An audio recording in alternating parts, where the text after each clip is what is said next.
Three count commentaries in the house. It's your boy MagMongoSlade. Let's talk about Smackdown. Cinco de Mayo edition of Smackdown in San Juan, Puerto Rico, which is probably the hottest crowd I've seen in WWE. And they've had a series of hot crowds. WrestleMania was really hot. Elimination Chamber was really hot. So this one was, pretty good. So it's 3 straight big events, pay-per-views with extremely hot crowds that are very, very interested in the storyline and the angles going into it. Can't complain, man. It was pretty good stuff. Let's get all of my complaints out early so I can get to some of the goodness of this show. It's not a lot, let's not get the wrong idea. I don't think this show was awesome, but there was some good stuff on this show. It's too bad that there's a lot of other stuff that is not so good. For instance, Triple H's World Heavyweight Championship tournament, which for some odd reason has SmackDown wrestlers in it. This thing literally is, quite frankly, one of the dumbest ideas I've heard in a really, really, really long time. It's dumb. So here's the idea for the quote-unquote tournament. On Monday Night Raw, there will be 2 triple threat matches, with the winners facing each other later that night to determine the Raw winner. On SmackDown, the same thing will happen. 2 triple threat matches will take place. Those winners will face each other at the end of SmackDown to determine the SmackDown winner. The 2 winners from Raw and SmackDown will then go on to wrestle at Night of Champions on May 27th. So, not a tournament, actually. More like an eliminator.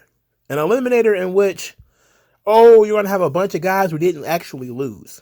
So, triple threat matches, one fall to the finish. So that means there's going to be somebody in that match that didn't get pinned.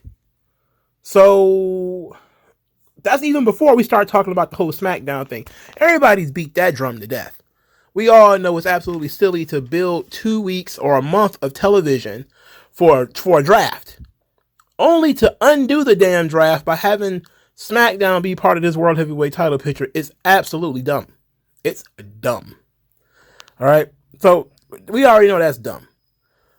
But why? When you have time to do an actual tournament, would you just not do an actual tournament?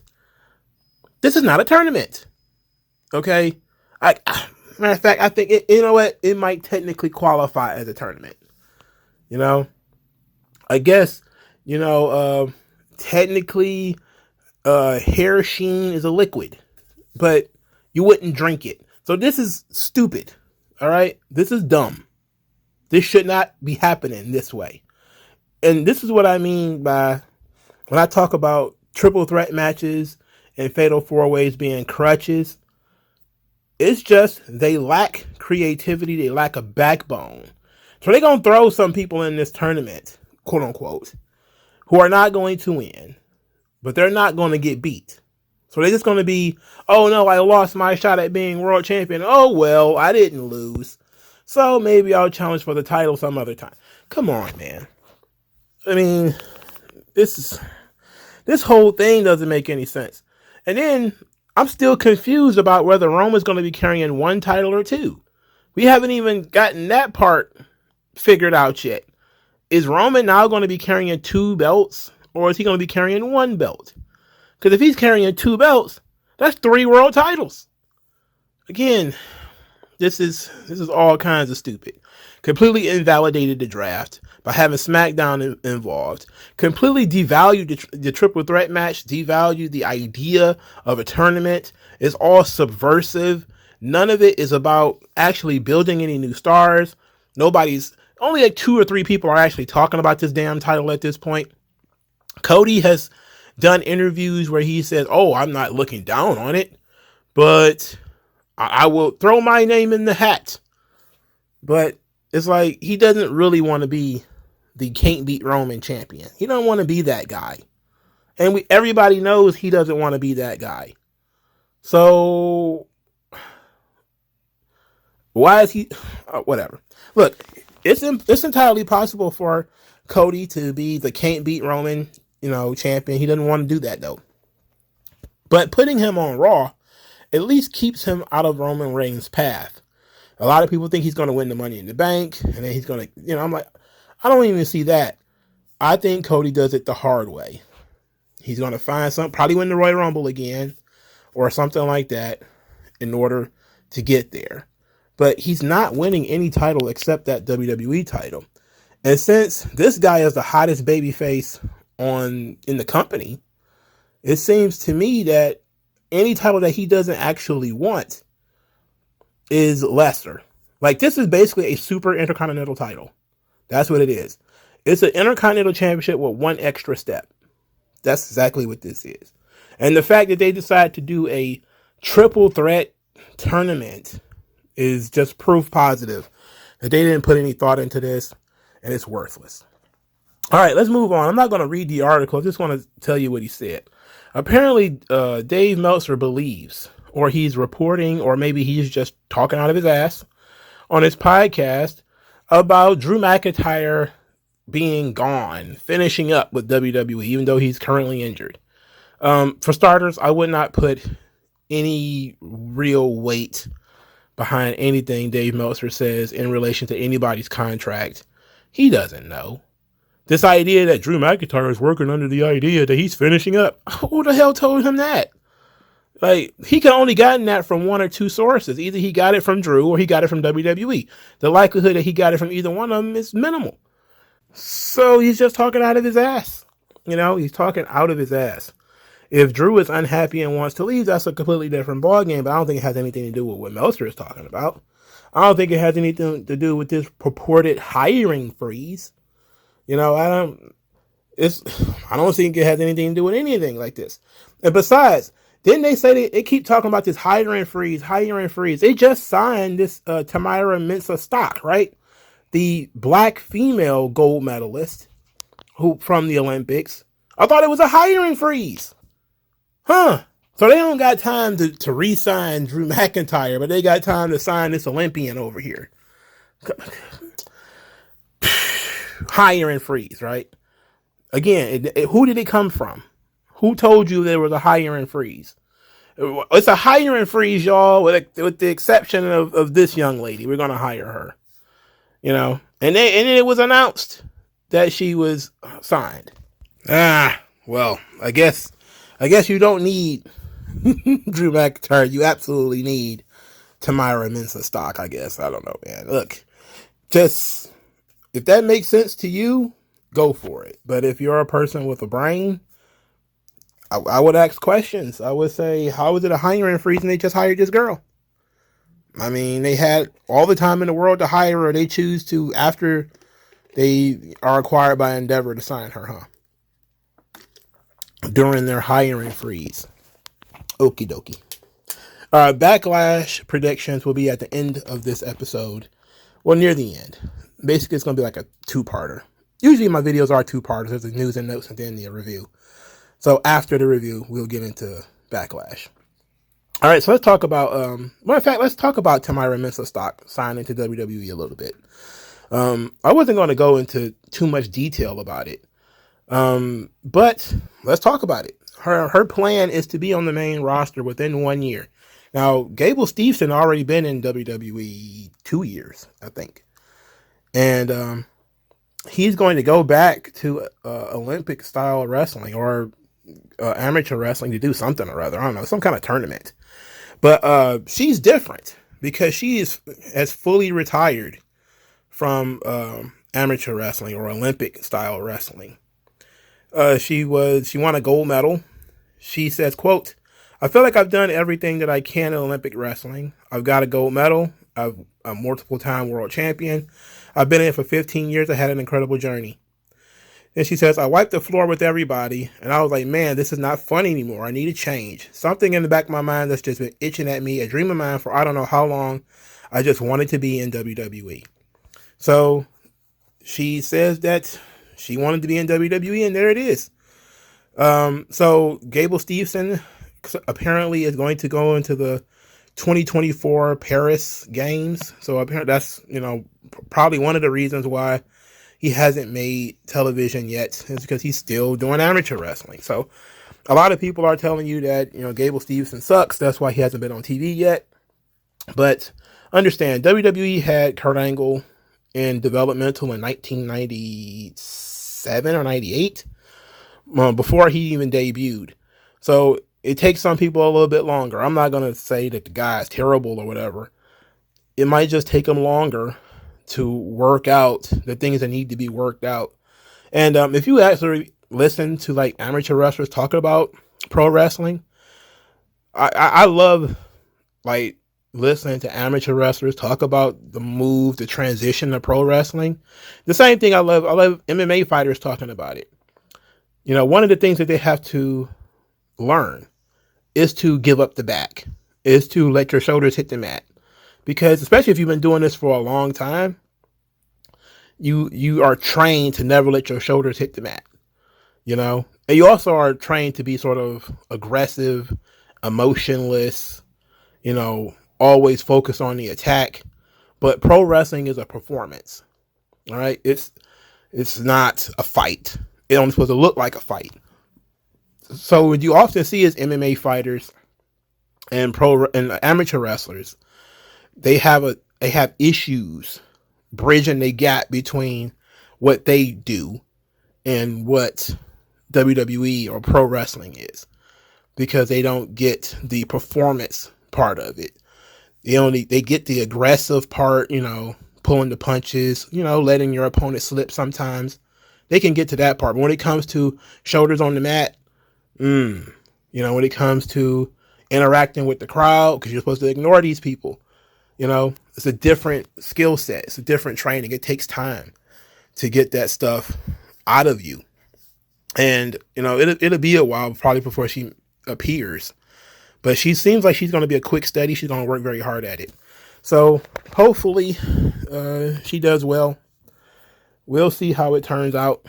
As usual with these situations, we'll just have to sit back and play the wait and see game. But she didn't get a lot of fanfare for her signing.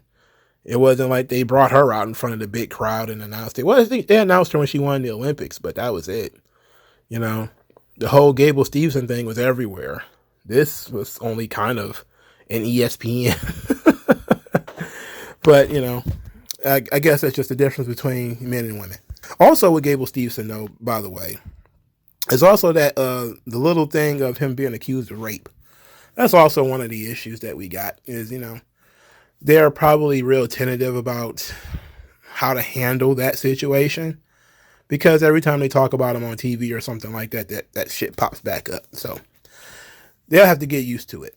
All right, finally, we can move on to the show. All right, so the LWO and Rey Mysterio come out. They speak a lot of Spanish. I don't know what they said. Zelina Vega got a great reaction. She was very emotional as Rey basically said she was going to be the next champion. Judgment Day interrupts. There was some more Spanish between Dominic and Rey. Rey wants to fight Dominic. WrestleMania rematch. Rhea says, "Fight me instead." I'm like, oh, come on. Then Zelina actually steps in front of Rey to size up to Rhea Ripley. And I was like, I literally looked at that and was like, come on, brother. Rhea Ripley looked like she's about to beat up her own child. It was like about to be some kind of child abuse situation here. Dominic then challenged them to a mixed tag team match, to which Rey and Zelina accepted. Then Dom slapped Rey and fled, which was absolutely hilarious. And that was excellent. that little slap and run away was great. And this segment has some real fire to it. Of course, mostly Spanish speaking audience. So those of us who are not from California or New York or Texas or like Florida or New Mexico or somewhere where there's like a really heavy Hispanic audience, no hablen español. Is somebody going to tell me what this guy said? Is there going to be an interpreter in the house? I mean, I thought I was watching AAA for a little while there. I was like, is Hugo Savinovich about to start yelling all of a sudden? Poquito! Like what's about to happen? I can't follow this promo. I don't know what's going on. In any event, I got the gist of it. So the main event of the show, Rey Mysterio and Zelina Vega versus Dominic Mysterio and Rhea Ripley. So this match was actually very solid. The crowd was really into it. Dominic still has tons of heat, like tremendous amounts of heat. The crowd is really behind Zelina, because she's, of course, Puerto Rican. But, they are still giving the appropriate response. The match is pretty good, by the way. It was decent. Dominic still coming along in the ring. He's getting much better. Dominic tries to do the Three Amigos, is countered into a small package, and he loses the match. So as soon as the match is over, he immediately pounces on Rey in order to get his heat back. The Judgment Day is given a couple of minutes to really just beat up on Rey. It was a lot of time, actually. It was a lot of time. Before Bad Bunny's theme hit, and you think that, Trump walked in the building in the middle of like Iowa or a UFC event or something like that. It was a Stone Cold like pop, a Road Warrior pop for Bad Bunny, who comes out wearing a WWF jacket, which I wonder if they're going to blur the logo. I wonder if they're going to blur the logo. Anyway, he coming out wearing the WWF jacket. He's got the kendo stick. The LWO is with him. They chase off the Judgment Day after, he caned Dominic a little bit, and then Dominic fled. So Dominic took a little bit for the team. Good move. They really selling Bad Bunny on this joint. Okay. Don't hate it. All right. Don't hate it. I didn't watch the press conference. I never watch these press conferences. Apparently he called Damian Priest a dick licker in this thing. And that's humorous. I gotta tell you, it's pretty humorous. Monster reaction for Bad Bunny as expected. I mean, the guy's I think he might be the most famous guy in the whole country. So, I mean, the idea that he gets such a huge reaction shouldn't be no surprise to anybody. I mean, he might be one of the most well-known, most popular guys in the entire. It's Puerto Rico is not quite a state, but it's not a country either. It's a weird amalgamation where it's more of a colony almost, So what do we call it? The island. Let's just say he was probably the most popular person on the island. So it should be no surprise, really, that he got that monster reaction in his hometown, which is great. Bad Bunny is really making this thing work, too, by the way. Got to give that boy credit, man. He's actually putting the effort in. He doesn't look like a goof. He doesn't come across like a goof. He doesn't play it up like a goof. He takes this shit seriously. His storyline is serious. He was betrayed by his friend Damian Priest. And now they're going to fight. I mean, come on. That writes itself, So I like it. This is fine. They're not doing too much. Viking Raiders versus the Good Brothers. Oh my goodness. I would rather you pull my fingernails out one at a time than for me to give you the blow by blow of this match. AJ Styles with his oddly phony beard. His beard looks phony. It don't look real. Something is up with that beard. It's suspicious. Right? I think he's got like some kind of just for men or something going on with that beard. It doesn't look real. It doesn't look natural to his face. Anyway, the Good Brothers win. Who the hell cares, really? Bianca Belair comes out there. She's talking about breaking the record for the longest reigning women's championship, which I guess she'll do the day after Backlash. Bayley comes out there, claims that Bianca was made by her on SmackDown. Then she says that Bianca is conceited and that Io is going to take the title from her. Bianca and Bayley get in each other's faces. Then Io steps forward to get in Bianca's face about the championship. Then Bayley attacks Bianca and ends up knocking Io down. And then, of course, Damage Control jumps Bianca Belair. Later, Liv Morgan and Raquel Rodriguez run down to the ring to help her. So that's basically the story that they're telling with this one. They're still building up the damage control situation. It seems like they're going to go the evolution route, where maybe Io is going to win the belt and Bayley's going to get jealous and try to make it about her. Okay. I don't think they'll beat Bianca this time, but I can see that being the direction they might go in. All right, so before we move forward, this was something that should have been in the notes, but I forgot about it until just now, so bear with me. There was a report from Meltzer and Alvarez, or one or the other, that WWE is looking to modernize, quote-unquote, its record books. So this is why you have these people having really long title runs, is so that they can modernize their record books and get some of these young people into the records. And I say that's another one of those things that if you believe it, you're an idiot, because with the exception of the Intercontinental Championship, most of these guys have just had long runs, period, anyway. Like, Roman already had like a really long title run. John Cena had a really long title run that wasn't that long ago. Like, how modern do you want the record books to be exactly? You know, that's what I want to know. Like, how modern do you want to be? Bayley was a long running champion, just in 2020 and 2021. Bianca Belair was a long running champion. Hell, Becky Lynch was a long running champion. The New Day broke the record for the tag team titles years ago, and then the Usos broke that recently. So the idea that they're trying to modernize, it's like, okay, is there like a memo that you read? Like, where is your evidence of this? We can see that they have been, when somebody is over, they play with the hot hand. It's been a long time, again, with the exception of the Intercontinental title and maybe the U.S. title, because it's been a while since those guys have really gotten over and been in the long title pictures, or the long title reigns consistently. Usually Vince will put the belt on a guy, and then he'll have him on TV for a little while, put him in the closet, have him on TV he did it to Nakamura, no matter which title he had him on TV for a little while, put him in the closet. But they always have these sort of lengthy title runs. And then people usually complain, and then they switch the title and over to freshen it up, and then maybe put it back on the guy, like they did with Drew McIntyre with his world title run. People started to complain, so they put it on Randy, then they put it right back on Drew, as a way of breaking it up. But I'm looking at it like, I don't think they care that much about what the record book looks like. I'm thinking they look at it and say, you know what? People really like that Bianca Belair.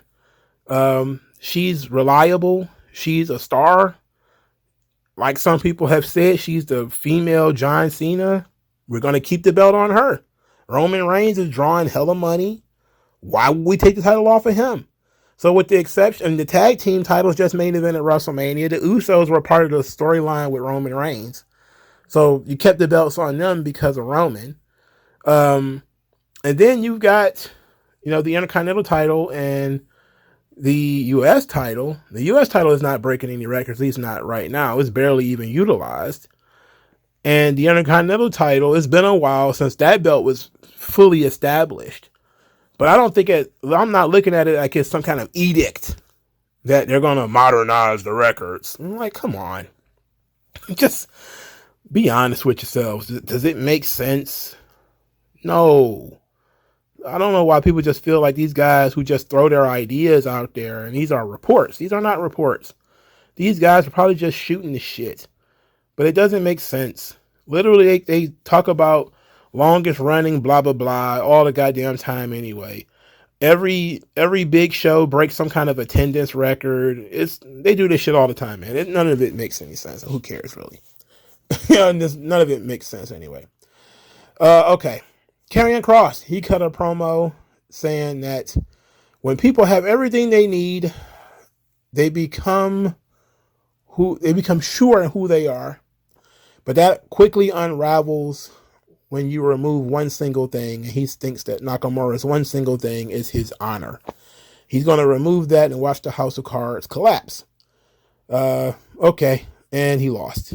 He loses to Shinsuke Nakamura clean via Kinshasa. Probably the best match either one of these guys have had in a long time. A legitimately good match. Crowd was a little down. They like Nakamura, was singing his song. It's Cross. That's the problem. He just doesn't have the heat. The heat isn't there. The question is, why do we dislike Karrion Kross? This is a big issue with pretty much all the heels, with the exception of maybe a handful. When you look at them and you're like, oh, he's a bad guy. Okay, why? What does he do? Well, he targets our heroes and wants to beat them up. Isn't that every bad guy? Why specifically should I give a shit about Karrion Kross? He listens to the cards. I'm like, no, not tarot cards. Nobody understands it unless you're going to take time to explain to people how tarot cards works. They're not going to get it. I said this last week, didn't I? That he's going to reach Bray Wyatt territory and trying to be Sean O'Hare. And people are going to be like, oh, it's riddles. It's nonsense. My thing is, please give us just a simple reason why we should hate Karrion Kross. They started out pretty good with Karrion Kross when he attacked Drew McIntyre and he attacked Roman Reigns and he put the clock outside of the ring on Roman, and it says like, okay, he's coming. And then they went wildly in a different direction. Then he became lightweight Sean O'Hare, and I'm like, shrug. You get Sean O'Hare's reaction. When you mimic Sean O'Hare, you get Sean O'Hare's reaction, and you're dragging the show down. I like Cross. I like this match. I just felt like there was a lot left on the table when it comes to these two guys, but it seemed like this is going to be the only match they have, at least for now. Who knows? This could be the World Heavyweight title match, or the Super Intercontinental title. Okay, moving along. The Street Profits defeated Imperium. Nothing gained, nothing lost. The match was fairly short too, which shrug. I mean, unfortunately for Imperium, they just don't get the wins. The Usos were backstage being super hype. Well, Jay was. Solo was taping up his thumb because, for some reason, they weren't doing anything tonight. So why was he taping his thumb? Anyway, the Usos talking about how they with it. This 6-man tag, they with it. And then Jimmy asked Solo if he was with it. He didn't respond. So Jay got in his face and was like, my brother asked you a question. And I was like, that's his brother too? But, okay. Anyway, Solo says that he heard the question. Then he says that if we're going to do this, he got his part, they better do theirs. And everybody looked at each other with the very grim visages. Like, they ain't playing with each other. Like, this is, like, these people are not, they are literally fruit of the same tree. And these dudes look at each other like they're, like they're cousins, like they're strangers or something like that. Which is, it's okay. Because, Solo is Solo. And the Usos are twins. And they kind of goofy, always had each other. So I could see, why the dynamic might be a little off. But they keep having Solo be like the sword of Damascus dangling over the Usos. And now they become aware of Solo and how he might do Roman's bidding. And Jay specifically have some kind of heightened sensitivity to this. And is looking at Solo like, are you with us or are you with Roman? And I'm thinking that's what it's going to get to eventually. I think that's the next level to the Bloodline story. Is, you already had Jimmy and Jay and whether they can get on the same page. Now it's going to be a question of whether Solo is on the same page with the Usos, who are his brothers, So it's definitely something to consider in terms of how much further the Bloodline storyline can go. All right. So Riddle was fast talking. And it just boils down to he says that what they want to do is make sure that there is no bloodline for Roman to return to. And yeah, I'm tired of this feud. Riddle hasn't even been back yet, and I'm already tired of him. I know that everybody loves the sort of spaced out, goofy chatterbox Riddle, but I would rather not at this point in my life. I would rather not. Hey, Riddle, blah, blah, blah. No. Shh, sweetheart. I would rather not.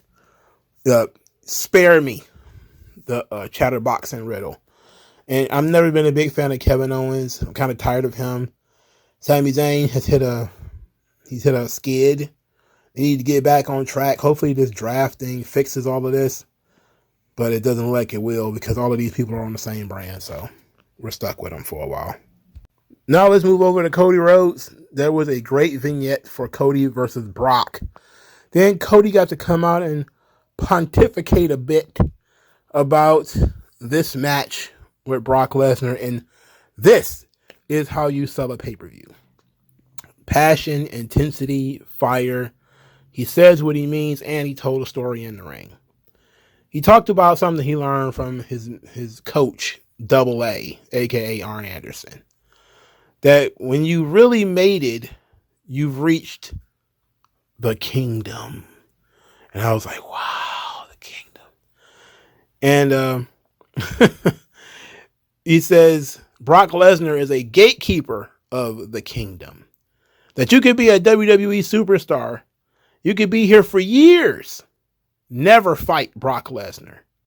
Only those who are close to the kingdom will get to fight Brock Lesnar. And he says that Brock picked a fight with him. And even though Brock has yet to say a reason, he's going to beat that reason out of him. Then he says tomorrow night, he's going to etch Puerto Rico into his heart. And he's going to beat Brock Lesnar. And he's going to get back on the road to finishing the story. And I was like, wow. Mind blown. Look, it wasn't all that. I'm sorry. It was good though.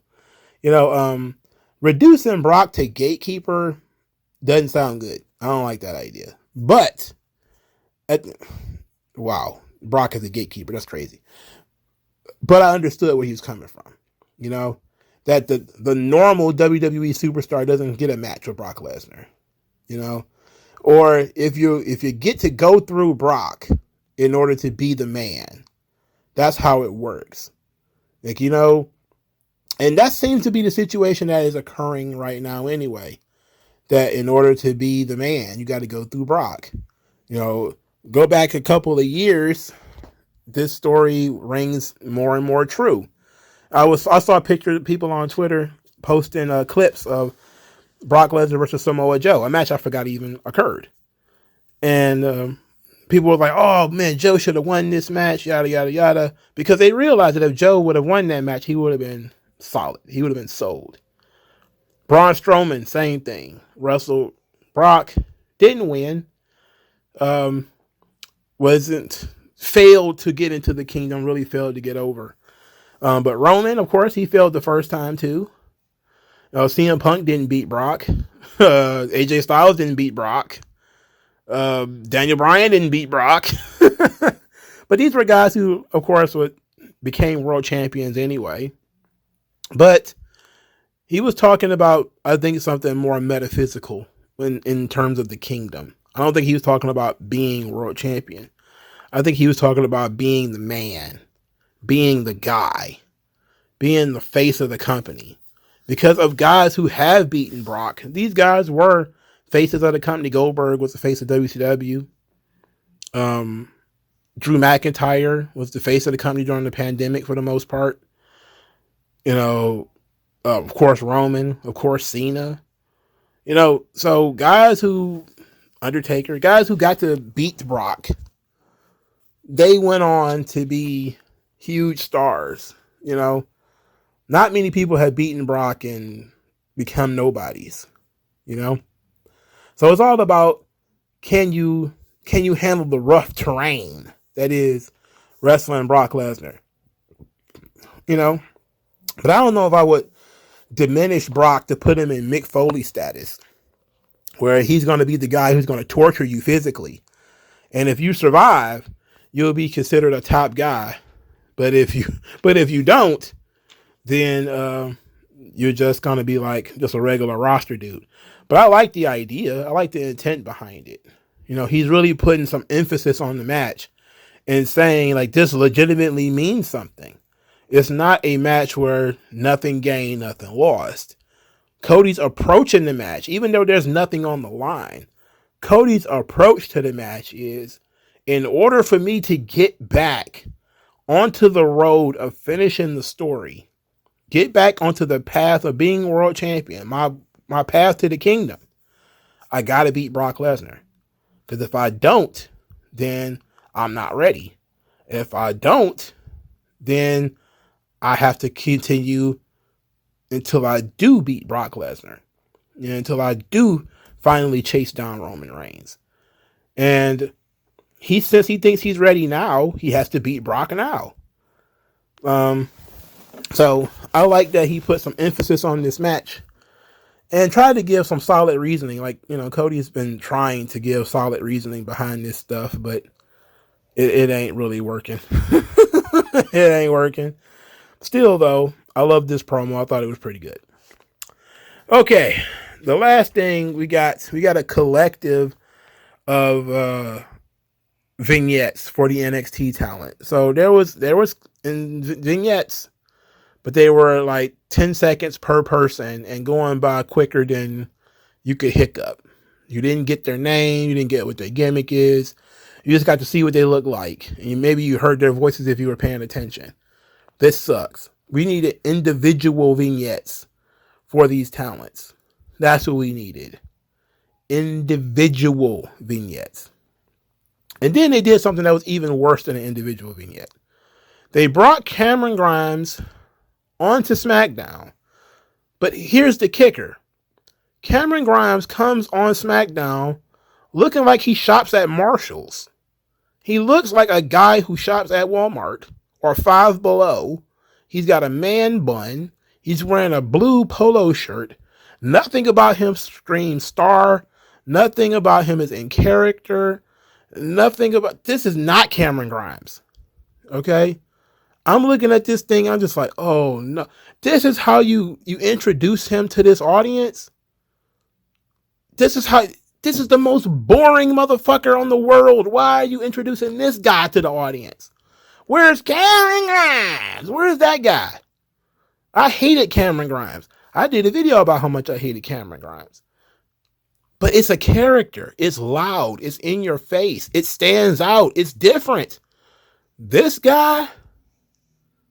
Oh, no. So they do this storyline. It's so stupid.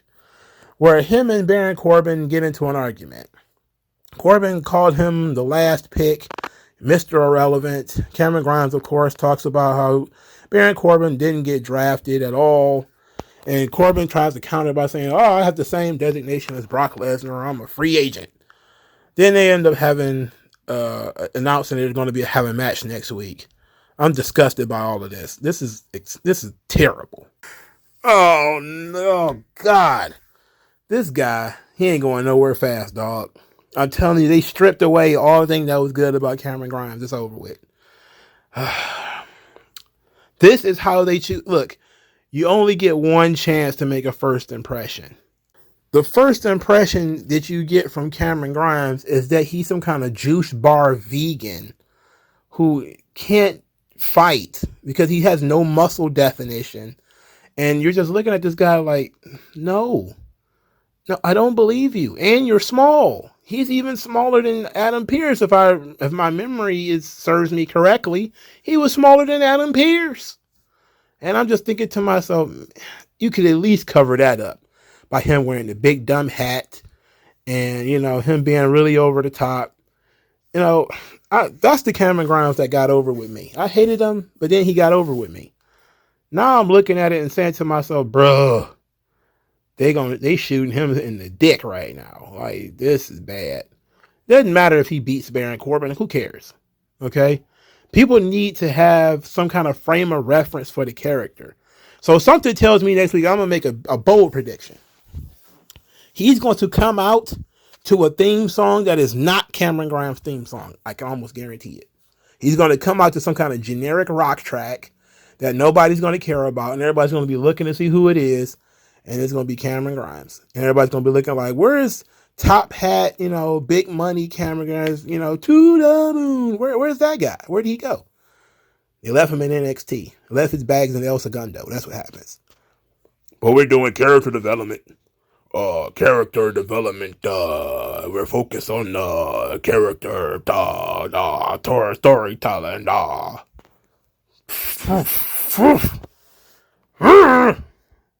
Between this and the Viking Raiders, what the fuck? Really? Let's move on to Backlash before I get my head blows up. Okie dokie, let's talk about Backlash. How you doing? Let's get into it. I'm actually kind of excited for this show. There is at least 2 things on this show that I really want to see. There's at least 2. This isn't one of them. Matt Riddle, Kevin Owens, and Sami Zayn versus the Bloodline. Solo Sikoa, Jey Uso, Jimmy Uso. 6-man tag. Okay, so this match is going to be solid. It's going to be a good match. I'm going to go with the Bloodline winning. But I think they're going to be a can they coexist kind of situation with Solo and the Usos, where there might be some kind of miscommunication between Solo and Jay. And in order to further their angle, there's going to be a thing that's going to occur.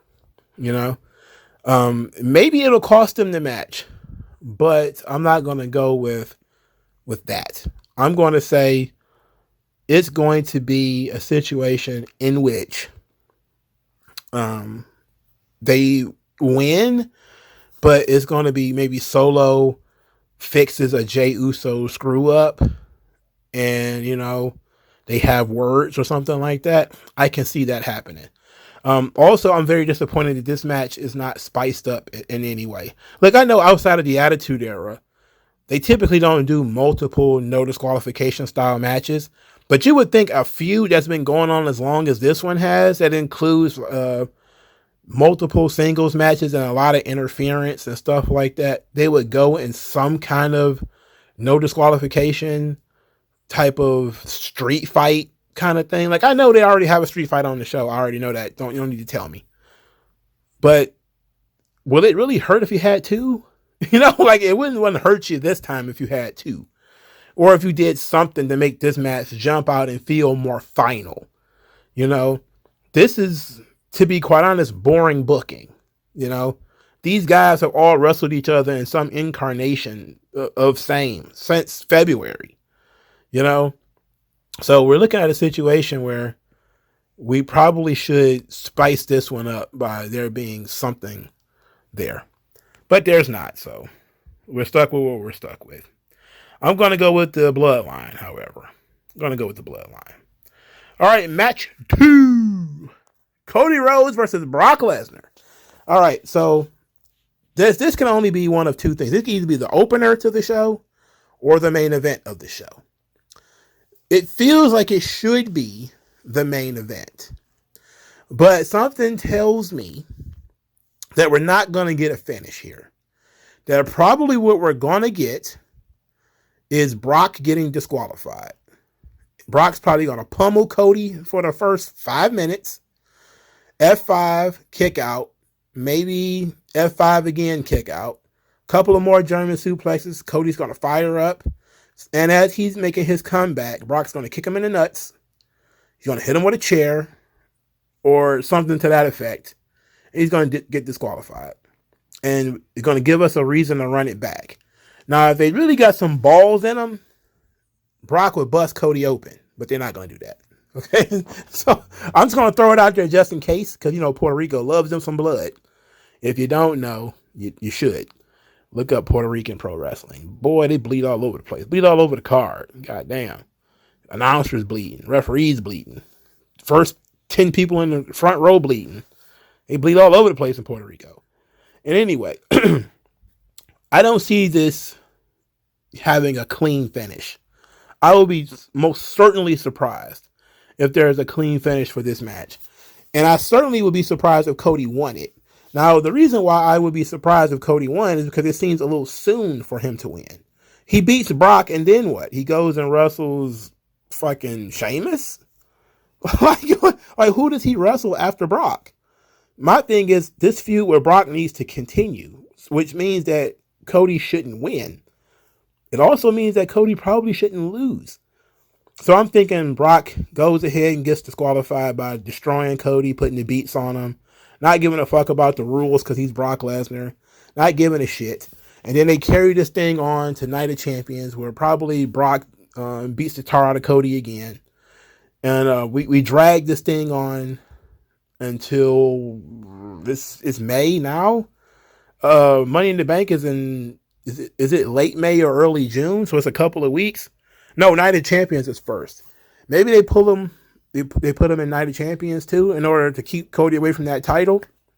They have Cody not beat Brock, but challenge him to some kind of no disqualification scenario in Saudi Arabia, and they fight there. So Cody won't fight for the title. But I don't think this match is going to be the end, because what do you do with Cody at that point? So I'm thinking disqualification or Brock wins. So I'm going to go with Brock. If Cody wins, it's by disqualification.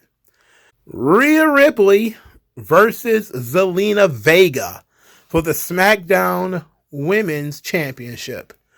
This is not going to go well for Zelina Vega. Okay. This ain't going well at all. Clearly, Rhea Ripley's going to win. I would be surprised if this match goes 6 minutes. They would have to actually do some real good psychology to get me to believe that Zelina Vega can last 6 minutes with Rhea Ripley. So Rhea Ripley's going to win. Zelina Vega, little to no push as it is. You can't win them all, Puerto Rico. So I don't see Rhea Ripley winning this match. Seth freaking Rollins versus Omos. A match that they still have not built up. That they just booked for no reason. Because we're doing character development. We're developing characters. Developing storylines. Champion you could be proud of. Shut up. This is retarded. Anyway, Rollins is going to win. Why? Because he's probably about to win the world title. So, yes, he's going to win. Omos is basically a gatekeeper. Do I dislike Omos? No. Do I think this match will be some kind of certified classic? No. But I think it will surprise people, as I think that Rollins is good enough that he can work around Omos, and that he knows how to sell Omos's basic offense. Look, it's all about how you sell it. It's going to be body slams. He might even break out a snap mirror in order. Snap mirror. The dragon screw leg whip. I don't know. It's going to be basically going to do like the Crush offense or the Yokozuna offense where he grabs the trapezius and leans on it. You know, it's going to be very, very simple. But if you sell it like it's effective, then people will buy into it. The bottom line is people want to see Rollins win. So anything Omos does is going to get the people behind Rollins. So it's not going to be that hard in order to get people behind Rollins. So it actually benefits for a match for you to grab a bear hug. Because people are going to be like, Rollins, yeah. They're going to start singing the song, oh, all that kind of stuff. It's basic. It's going to be Pro Wrestling 101. My thing is, how are they going to get Omos in the position to get stomped in the head? I'm guessing it's going to be maybe not one of those slap thigh kick to the knees, but maybe Omos throws Rollins into the ring from doing some stuff outside the ring. He tries to get in the ring, but while he's on his belly, stomp to the head. He's going to sell it for a little while. Rollins runs to the corner, does another one, pinfall, he wins. And I don't see Omos winning this match, you know, which is unfortunate because he's like twice the size of Seth Rollins. But I don't see him winning this match. It's just a way of keeping the fans behind Rollins until he get that belt on him. That's all. Here's a match with zero build. Austin Theory versus Bobby Lashley versus Bronson Reed and it is for the United States Championship. Boy, this is a toss-up. This is an actual toss-up because you could put the belt on Bronson Reed. You could do that. What does that do for his character? It does nothing for his character, really. You could put the belt on Bobby Lashley. What does that do for Bobby Lashley's character? Nothing, really. Austin Theory is the smallest man in this match, but he's still kind of jacked. What it feels like to me, there's no disqualification, so you can't get out of this. So what it feels like to me is Bronson Reed's going to take the pin. But it's going to be a traditional WWE bullshit finish where it's going to be Bobby Lashley, spears or power slams or something, Bronson Reed. And then Austin Theory going to walk up behind him, give him a wedgie or a noogie or something like that and steal the pin. And I'm going to be very upset because I don't want to see this. I would be far more interested if it was Austin Theory versus either one of these guys one-on-one. Or if it was Lashley versus Reed one-on-one. Unfortunately, the United States title is tied up in this. And Austin Theory doesn't have opponents for this title as much as he just has matches for it. So I'm going to go with Austin Theory to retain. And Bronson Reed to be the guy to take the pinfall. Because I can see Lashley being one of the guys that stands up to Roman. I can see that. I can see that coming a mile away. And I'm looking forward to that, if we're being honest. Lashley, Roman, and Saudi. That's what I want. Lashley, Roman, and Saudi. Yeah, boy. Yeah, I like that. All right, one of the matches I want to see. Bianca Belair versus Io Sky for the Raw Women's Championship. I think the likelihood that Io wins the title is at about 40%. The reason why I think it's so high is because I do believe they wanted to do something with the Damage Control breakup. And they've been doing it subtle so far. And what you do with storylines is you do it subtly and then all at once. So you have Io and Bayley. They have their little schism. And then out of nowhere, you kind of have it all crash. So you got one or two ways of the crash happening. One, Bayley inadvertently costs Io the title, in which Io has enough, shoves Bayley, pushes her, whatever, gets in Bayley's face.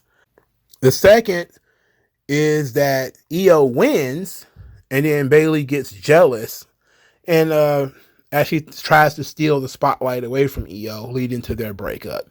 But either way it goes, Bayley has to be involved with this situation.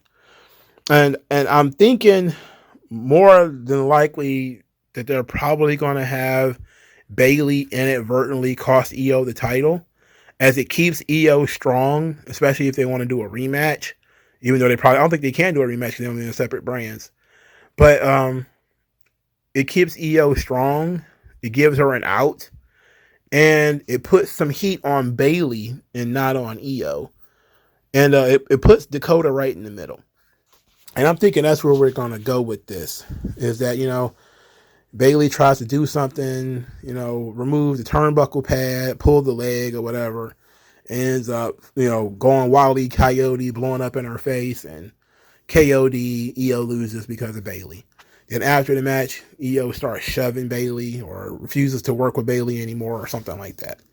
I'll be definitely surprised if it goes the other way around, where, they legitimately help Io win, or Io legitimately wins. And then much like Randy Orton, Triple H, Bayley decides she's going to kick Io out of Damage Control for, finally fulfilling her potential.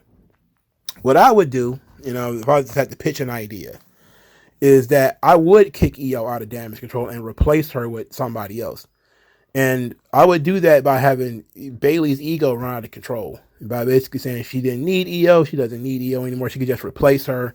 And then maybe you have Tegan Knox join the team or somebody that's not doing anything, Emma or somebody.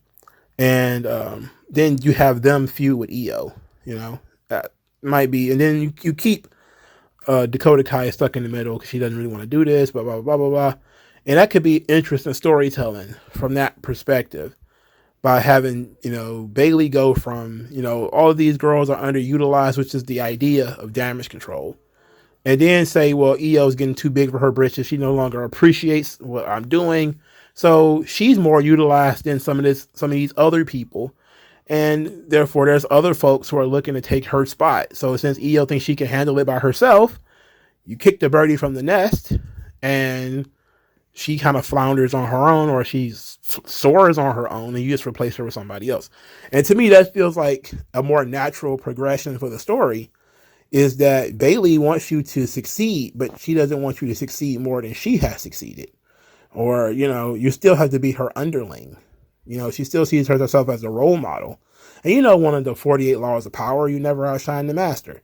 So the idea that Io could possibly beat Bianca, but Bayley couldn't, is something that you could build a story around.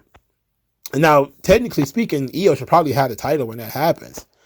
But you could do it without the title too. It'll be less impactful, but you could do it without the title too. All right. Final match. Another match I'm interested in. Bad Bunny versus Damian Priest. Now, there's a lot of chitter chatter about this being the main event, and I think it should be. Hear me out. Who's a bigger star than Bad Bunny? Nobody, right? So you explain the situation. That's the situation that you're dealing with right here. Bad Bunny is one of the most popular people in the entire world, especially on this island. Why wouldn't he main event this show?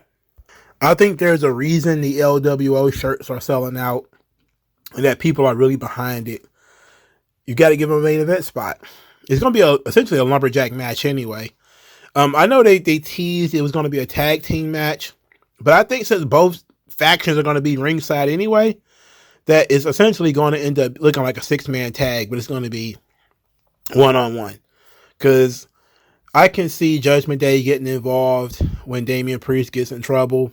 Fans going to come out there. Dominic's definitely coming out there. It's going to lead to the LWO Ray and Escobar coming out there. And everybody's going to start beating up on everybody, doing everything to everybody, in order to cover that Bad Bunny is not going to win this match squeaky clean. It's not like he's going to go in there and out-wrestle Damian Priest. That would be silly. But he's got to win this match.